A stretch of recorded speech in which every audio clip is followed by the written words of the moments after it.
Incline mountain climbers are a beginner variation of the standard mountain climber that primarily targets the core while also improving cardiovascular fitness. By placing your hands on a sturdy, elevated surface, it raises the upper body, which reduces the angle of resistance against gravity, thus making the exercise slightly easier than when performed on the floor. Here's how to do it correctly. Elevate your upper body by placing your hands shoulder-width apart, fingers pointing forward on a sturdy bench, box, chair, or a barbell positioned in a squat rack. Start in a plank position with your body in a straight line from head to heels by engaging your core and pulling your belly button up and towards your spine while flexing your glutes and quadriceps. Your feet should be slightly wider than hip width apart. Bring one knee towards your chest, keeping your back flat and your core tight.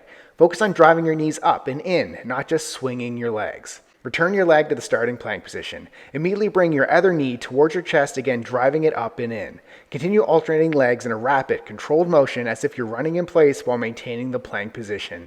Breathe steadily throughout the exercise. Repeat for reps while maintaining good form and avoiding any sagging in your hips or arching in your back. Don't stop learning now. Click this video to master the next move with perfect form while avoiding the most common mistakes.